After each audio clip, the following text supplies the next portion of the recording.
Hello students, स्वागत है आप सभी लोगों का आपके अपने YouTube channel Shivraj maths classes में। आज बच्चों हम क्लास 10th में जो क्वाड्रेटिक इक्वेशन पढ़ रहे हैं द्विघात समीकरण, उसमें प्रश्नावली 4.3 का प्रश्न संख्या 11 करेंगे। ठीक है। क्वेश्चन नंबर 11 आपका है कि दो वर्गों के क्षेत्रफलों का योग, दो वर्ग हैं स्क्वायर जिसकी चारों भुजाएं बराबर होती हैं, तो दो क्षेत्रफलों का योग 468 मीटर स्क्वायर है। दोनों का जोड़ दें अगर क्षेत्रफल निकाल के तो 468 मीटर स्क्वायर है। और उनके परिमापों का अंतर, परिमाप यानी बाहरी माप, चारों भुजाओं का योग। ठीक है ना, या आप कह लीजिए 4 गुणे भुजा, यही तो होता है परिमाप। क्या होता है परिमाप वर्ग का? 4 गुणे भुजा। तो 4 गुणे भुजा करके अगर दोनों का परिमाप निकालें और उनको घटाएं तो उनका अंतर 24 मीटर आता है। तो दोनों वर्गों की भुजाएं कितनी है ये हमें बताना है, ये सवाल है। तो हम मान लेंगे, ठीक है ना। सॉल्यूशन देखिए, लिखेंगे माना पहले वर्ग की भुजा x मीटर है, ठीक है, और पहले वर्ग का परिमाप क्या होगा? 4 गुणे भुजा यानी 4 गुणे x, तो 4x मीटर हमारा परिमाप हो गया। ठीक, पहले वर्ग का क्षेत्रफल क्या होगा? क्षेत्रफल होता है वर्ग का भुजा स्क्वायर। तो भुजा कितनी है? x है, तो x का स्क्वायर क्या आएगा? x square. तो हमारा क्षेत्रफल भी क्या आ गया? x स्क्वायर वर्ग मीटर। वर्ग मीटर इसलिए कि क्षेत्रफल का मात्रा क्या होता है? वर्ग मीटर होता है, ठीक है ना। वर्ग मीटर, वर्ग किलोमीटर, वर्ग सेंटीमीटर, वर्ग डेसीमीटर, कुछ भी, तो यहाँ मीटर यूनिट है इसलिए वर्ग मीटर। अब देखिए, अब मानेंगे दूसरे वर्ग की भुजा। पहले वर्ग की भुजा मान लिया, परिमाप निकाल लिया, क्षेत्रफल निकाल लिया। अब दूसरे वर्ग की भुजा मानेंगे y मीटर, तो परिमाप क्या होगा? 4 गुणे भुजा यानी 4 गुणे y यानी 4y मीटर, ये परिमाप आ गया। अब इसका क्षेत्रफल क्या होगा? भुजा स्क्वायर यानी y भुजा है तो y का स्क्वायर यानी y स्क्वायर वर्ग मीटर, ये इसका क्षेत्रफल आ गया। अब आप पहली कंडीशन देखेंगे according to first condition. First condition ये है कि दोनों वर्गों के क्षेत्रफलों का योग 468 वर्ग मीटर है। तो दोनों वर्ग का क्षेत्रफल हमने निकाला कि पहले का क्षेत्रफल एक्स स्क्वायर है, दूसरे का क्षेत्रफल वाई स्क्वायर है, तो दोनों को जोड़ दिया तो X square plus Y square, ठीक है ना। ये देखिए एक्स स्क्वायर और इसका वाई स्क्वायर दोनों को जोड़ दिया तो वो कितना है? 468 मीटर स्क्वायर है। तो ये हमारा समीकरण 1 बन गया। ठीक, फिर लिखेंगे अकॉर्डिंग टू सेकंड कंडीशन, द्वितीय शर्तानुसार उनके परिमापों का अंतर 24 मीटर है। तो परिमाप यहाँ निकाला है 4x, इसका 4y, तो 4x माइनस 4y बराबर 24 मीटर।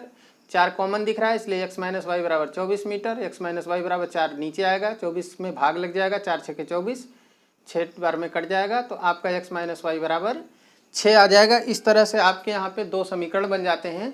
अब इन दोनों समीकरणों को हम प्रतिस्थापन विधि से हल करेंगे। समीकरण 2 से y का x का मान निकाल लीजिए, y की जगह x का मान निकाल लीजिए और इसको 1 में रख दीजिए। ठीक है, अब देखिए कैसे करेंगे आगे। अब देखिए लिखेंगे समीकरण 2 से, समीकरण 2 से क्या होगा?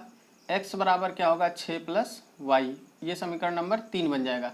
y को हमने उधर ट्रांसपोज कर दिया तो ये हमारा 3 बन गया, ठीक है ना। अब लिखेंगे समीकरण 3 से x का मान कहाँ? समीकरण 1 में रखने पर।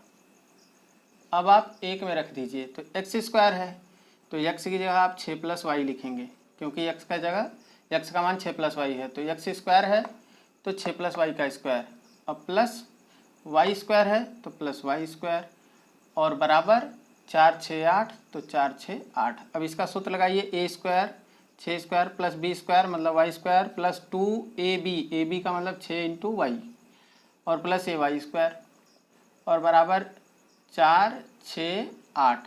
ठीक है, अब ये होगा 6 का स्क्वायर 6 6 36 प्लस वाई स्क्वायर और 6 दूनी 12 वाई। ठीक है, ये दशमलव नहीं है, ये डॉट प्रोडक्ट है ना, तो बिंदु गुणन, तो 6 दूनी 12 वाई हो जाएगा, और प्लस वाई स्क्वायर बराबर 4 6 8। अब देखिए वाई स्क्वायर और वाई स्क्वायर कितने हो जाएंगे? 2 वाई स्क्वायर और प्लस 12 वाई, ठीक है, और प्लस कितना? 36, और इसको ले आइए माइनस 4 6 8 बराबर 0 हो जाएगा। अब यहाँ क्या होगा कि 2 वाई स्क्वायर तो है ही है, 12 वाई, तो इसको 2 वाई स्क्वायर लिखेंगे और प्लस 12 वाई, और इसको घटाइए, 8 में से 6 गया 2 और 6 में से 3 गया 3 और 4 माइनस का, क्योंकि ये बड़ा है, तो 432 बराबर 0। आपका ये समीकरण नंबर 4 बन गया। ठीक है, और ये जो समीकरण नंबर 4 है ये क्या है? आपका द्विघात समीकरण है। क्या है ये? द्विघात समीकरण। अब इसको हल करना तो आप जानते हैं, या तो आप गुणनखंड विधि लगा लीजिए और या तो फिर क्वाड्रेटिक फार्मूला लगा लीजिए, जो भी आपको समझ में आता है उससे आप कर सकते हैं। ठीक है, तो समीकरण आपका बन गया। अभी इसको थोड़ा सा और सिंप्लीफाई कर सकते हैं आप। यहाँ 4 न लिखिए, आप 2 कॉमन ले लीजिए। तो देखिए यहाँ बचेगा वाई स्क्वायर और 2 छक 12 6y और माइनस 2 दूनी 4 2 इकाई 2 2 छके 12 और बराबर 0। तो अब आपका इक्वेशन आ गया Y square plus 6y minus 216 बराबर 0। ये समीकरण नंबर 4 बनेगा। ठीक है, अब 216 का आप फैक्टर भी कर सकते हैं। देखिए 2 से काटिए, 2 इकाई 2 0 हो जाएगा, 1 में भाग नहीं जाएगी, 2 अट्ठे 16, फिर 2 से 2 पचे 10 2 चौके 8, फिर 2 से 2 दूनी 4 2 सत्ते 14 3 नाम 27 3 तिहाई 9 और 3 इकाई 3। ठीक है ना। अब आपको लाना कितना है, 6 लाना है। ठीक है ना। तो देखिए 3 तिहाई 9 9 दूनी 18 और 2 दूनी 4 तिहाई 12, 18 और 12, 18 में से 12 गया, 18 में से 12 घटाएंगे तो क्या आ जाएगा, 6 आ जाएगा। तो 18 माइनस 12 आप कर सकते हैं, इसका फैक्टर हो जाएगा। ठीक है, तो अब यहाँ सॉल्व करेंगे। देखिए लिखेंगे समीकरण 1 को गुणनखंड विधि से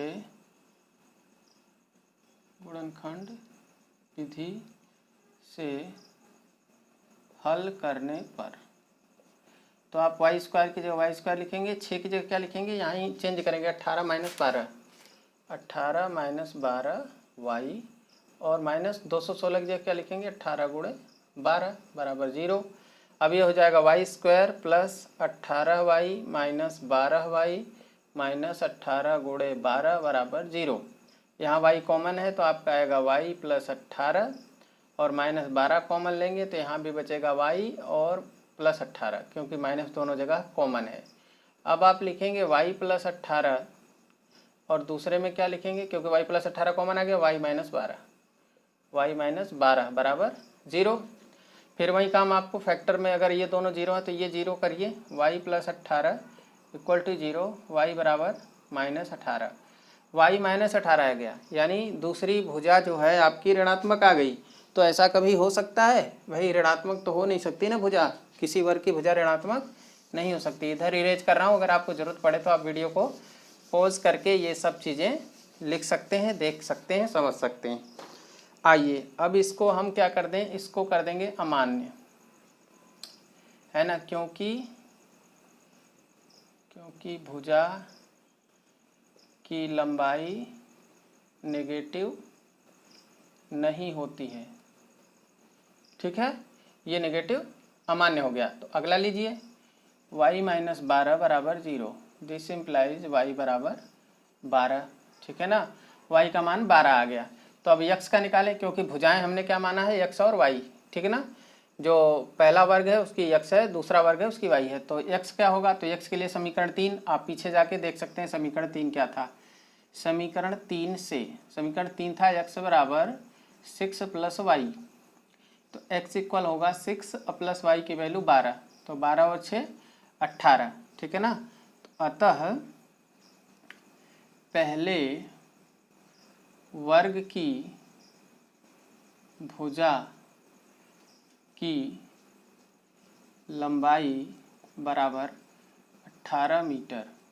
ठीक है, तथा छोटे या दूसरे आप कहिए, तथा दूसरे वर्ग की भुजा की लंबाई बराबर कितनी, y थे, तो y का मान क्या है, 12 मीटर। ठीक है ना। तो इस तरह से आप इस क्वेश्चन को करेंगे और दोनों का क्षेत्रफल और दोनों का परिमाप दिया था, उनकी भुजाएं निकल आई हैं। उनकी भुजाएं कितनी है, 18 और 12 हैं। एक मैं वेरीफाई करके दिखाता हूं, उनके परिमापों का अंतर 24 है।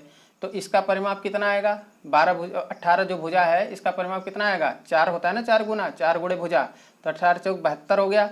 इसका लंबाई 12 है तो इसका परिमाप क्या आएगा, 12 चौक 48, है ना। 72 में से 48 घटाइए, 12 में से 8 गया 4 और यहाँ बचा 6, 6 में 4 गया 2, आ रहा है कि नहीं आ रहा, 24। तो इस तरह से आप क्षेत्रफल को भी वेरीफाई कर सकते हैं और आपका आंसर आ जाएगा। ठीक है, तो उम्मीद है आपको आज का क्वेश्चन समझ में आया होगा। तो प्लीज़ वीडियो को लाइक कीजिए, लोगों के साथ, है ना, इसको शेयर जरूर कीजिए। चैनल पर नए हैं तो सब्सक्राइब करना नहीं भूलिएगा। थैंक्स फॉर वॉचिंग, बहुत बहुत धन्यवाद आप सभी का।